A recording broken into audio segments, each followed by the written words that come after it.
sinasabi niyo sa actor na parang may tampo kayo? Why?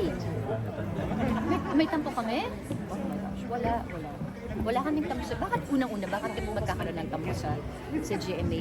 They've been good to us. Ang tagal na namin sa kanila. They've been nice to us. We're forever grateful to them. Sa lahat ng mga nakatrabaho namin, nagbigay ng trabaho sa amin, we're always thankful. So, bakit kami magkakaroon ng tampo? Wala. It's not true. Kasi kung may tampo ka, tingnan mo, iiyak ba ako? Iiyak ko, may tampo ako. Siguro nag-start po yun doon sa GMA Gala nung di po kayo nag-attend. Ay, Ano po hindi yung talaga. reason? No.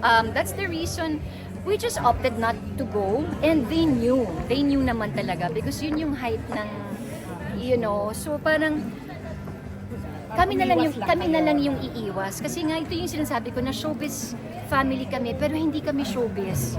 We don't want to, alam namin when to lie low, alam namin na ganito.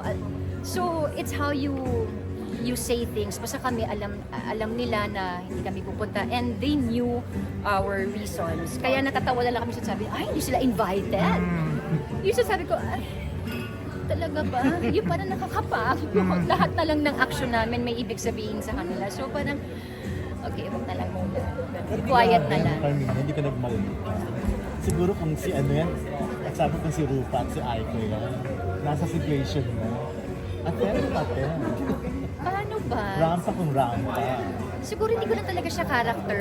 Yung paano sometimes gusto mo talagang Siyempre, hindi naman ako perfect, hindi naman ako santa. Diba parang gusto mo din na minsan i-defend na lang yung sarili mo na utang na loob, yung ganun. But iniisip ko, sandali, kung bibigyan ko sila ng oras at mag-explain ako, willing pa silang tanggapin yung explanation ko. Alam ko naman hindi. So parang why will I waste my time na alam ko naman sarado na yung pag-iisip nila. So, hayaan mo na nga. Basta ako alam ko, yun ako palagi. Yun din ang lagi ko sinasabi sa Kambal. As long as you know the truth. Ang importante dyan, alam ni God kung ano yung katotohanan. I mean, ano man, diba parang sabi, napaka-religious naman to. Yun lang eh. Basta alam ni God na... Parang pinapasadjust mo na yun. Oo. Kung alam naman ni God na wala kang inaapakan tao, hindi ka nang judge ng tao, in fact, yung mga bashers pa nag-judge sa'yo kasi sinasabihan nila na judge ko daw si ganito. Talaga ba? So parang, basta yun na lang, sabi ko na lang, yun na lang yung ano natin, basta malinis ang konsensya namin. At nakikita ko naman, nakakatulog kami peacefully at night. And that's what's important. Bakit Pwede po bang copy-paste na lang? Sabi ko kasi iba-iba yung sagot. Seriously. Dito, Carmine. Ha? Ikaw ang isa sa mga nag-usap talaga dito, di ba? Oo, nagdusa. Pero siguro, yung sa character kasi ni Lynette, Lynette, sa kayo Lynette, siguro sa ngayon hindi ko siya masasabing pagdurusa or sacrifice. Kasi kung gagawin mo naman yun para sa anak mo, ayaw ko siyang tawagin sacrifice.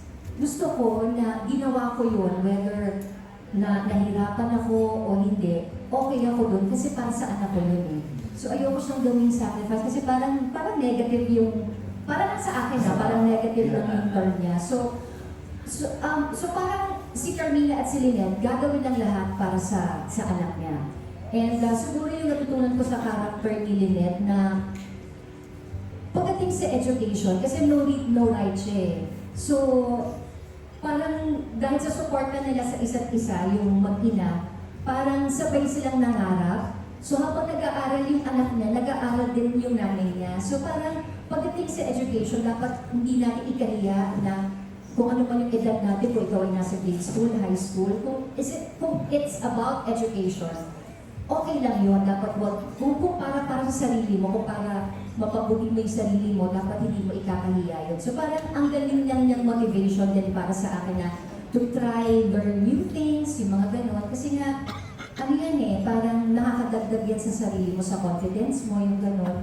At kung paano, at kung ano yung sikreto or ingredient kung bakit tumagal yung show namin, honestly, hindi ko talaga alam.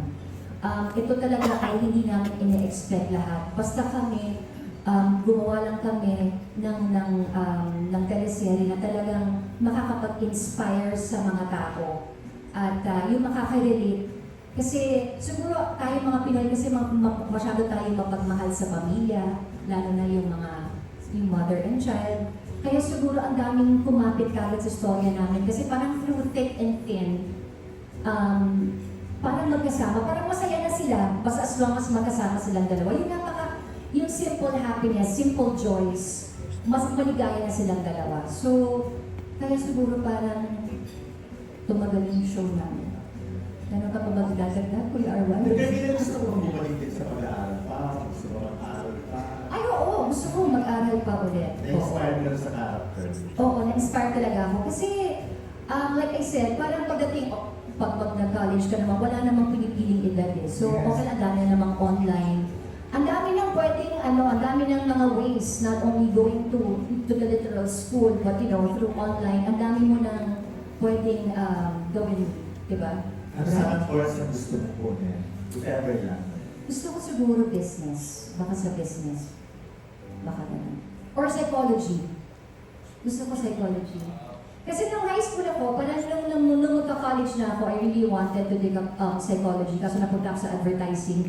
Tapos hindi ko natuloy. Parang feeling ko, psychology. Okay. Thank you po. Thank you.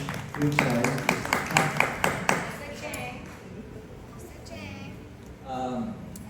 Siguro sa first question mo kung anong difference Unique. nito, anong unique nito sa... Ingredient ng abot kamay na pangarap kung bakit siya inahat at tumagal ng ganito katagal.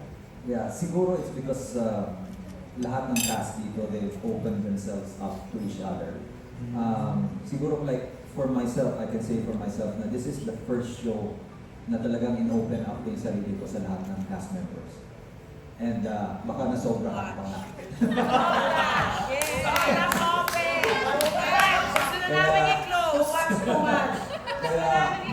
Kaya Ano daw yung sobrang na-open sa kanila? And then, we are so close to each other na alam namin lahat kung ano yung mga... alam na namin yung mga kalokohan na Bawat isa. Sa mga pinagdadaanan ng bawat isa. Jackie, umaming ka, Jackie. Nakakatunan kay Arway, promise. So, siguro sa lahat ng show na ginawa ko, ito yung pinaka ininvest ko yung sarili ko dito. Dahil sa mga co-stars ko na sobrang naging close sa akin. So, I guess that's what makes it unique because hindi peke yung pinapakita namin sa TV. It's really, we really care about each other. We really, real feelings yung pinapakita namin sa isa't isa. Like kung pinapakita namin na parang mahal namin si Annalyn, sa totoong buhay, talagang mahal namin. And for the second question na kung anong natutunan ko dito, I think it's never too late for you to make amends or to make things right. Kasi dito sa story nga nakita mo na nung nalaman ko later on in life na totoo pala siya anak and all that. So parang kahit namang anong ginawa mong mali when you were younger, you can always make things right later on. It's never too late to do the right thing. And ang pinaka-importante siguro dyan is like for me, the family is really your greatest treasure. So, yun talaga ang mahalaga sa buhay. It's not what you have, it's who you have in your life. Okay? Follow up ka na lang. After dito ba, meron ka pang gagawin na teleseries sa GMA or pahinga ako na dahil may plano ka bang tumakbo or... Tatakbo po ako ng 2Ks. Mag-Viva Max na siya. Mag-Viva Max na siya. Depende naman po kung anong offer ng GMA. Kung merong offer ng ibang show, why not? I'm, talaga, kung may trabaho, so much the better. So, I'm just waiting for an offer. So, wala nang politics right? Wala nang politics. Wala. Thank you. Balikan ko lang si Pinky, bakit emotional ka kanina? Anong pinaghuhugutan mo? Paiyakin mo na naman ako. Hindi. No, kasi parang nag-flashback lang talaga lahat ng memories. Tapos lahat ng pinaghirapan namin nagsabay-sabay. Kasi di ba magkakasama naman kami sa tent. Napakahirap kasi 4 times a week po kami nagte-taping. So Okay. talagang Kasi nga 6 days a week yung show. So first time kong nakagawa ng 6 days airing na show. So talagang nandun yung mapupush ka talaga sa limit mo and more. Tapos ang maganda din na magkakasama kayo, yung mga advices na binibigay nila sa akin or that we give each other, malaking tulong yun. I can name it, pero bukas na tayo matatapos. Isa-isa sa kanila, meron silang nagawa para sa akin na hindi ko makakalimutan. Hindi lang po yung mga artista natin, pero even our staff, yun.